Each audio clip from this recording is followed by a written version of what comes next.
Hello, everyone. Welcome to this B1 English listening practice video. Today, we are going to talk about consumption downgrading. In recent years, consumption downgrading has become a topic of interest in China.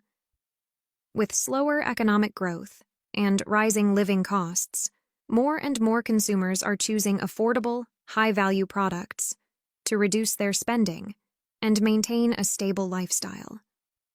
This trend means that people are more willing to buy lower-priced and more practical items, rather than expensive high-end products. There are various reasons for consumption downgrading. First, the current uncertain economic environment makes consumers more cautious about their future income and expenses.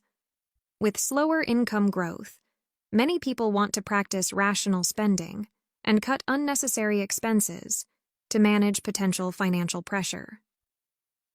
Secondly, changes in consumer attitudes also lead people to focus more on actual needs, rather than simply going after brands or high-priced goods. People are beginning to realize that a high price doesn't always mean better quality, so they prefer high-value products that meet their basic needs. Another reason for this trend is the rise of online shopping platforms, which provide more options for affordable products. With online reviews and comparisons readily available, consumers can make smarter choices without paying extra for branding. This has led people to rely more on quality and price reviews, allowing them to find products that best suit their needs and budget. Although consumption downgrading can help reduce the economic burden on consumers to some extent, this trend also raises concerns. Some people worry that consumption downgrading could affect economic growth, especially in industries that depend on consumer spending. When consumers cut back on spending, market demand may decrease, which could impact business growth and job opportunities. However, others believe that consumption downgrading reflects a more rational approach to spending, as people make choices based on their economic situation. This approach not only helps increase household savings, but also encourages companies to improve their products, providing more practical and affordable goods to meet changing market needs.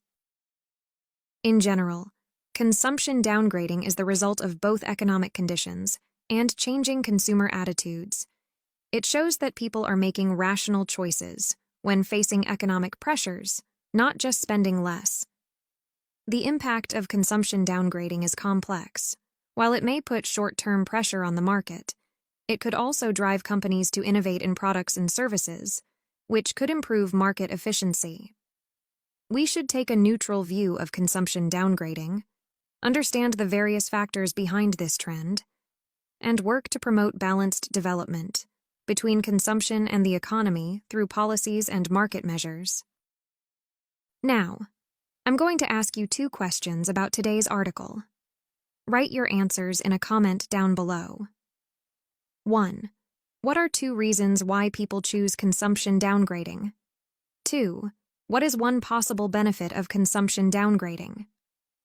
Okay, that's all for today's lesson. Keep practicing your English, and I'll see you next time.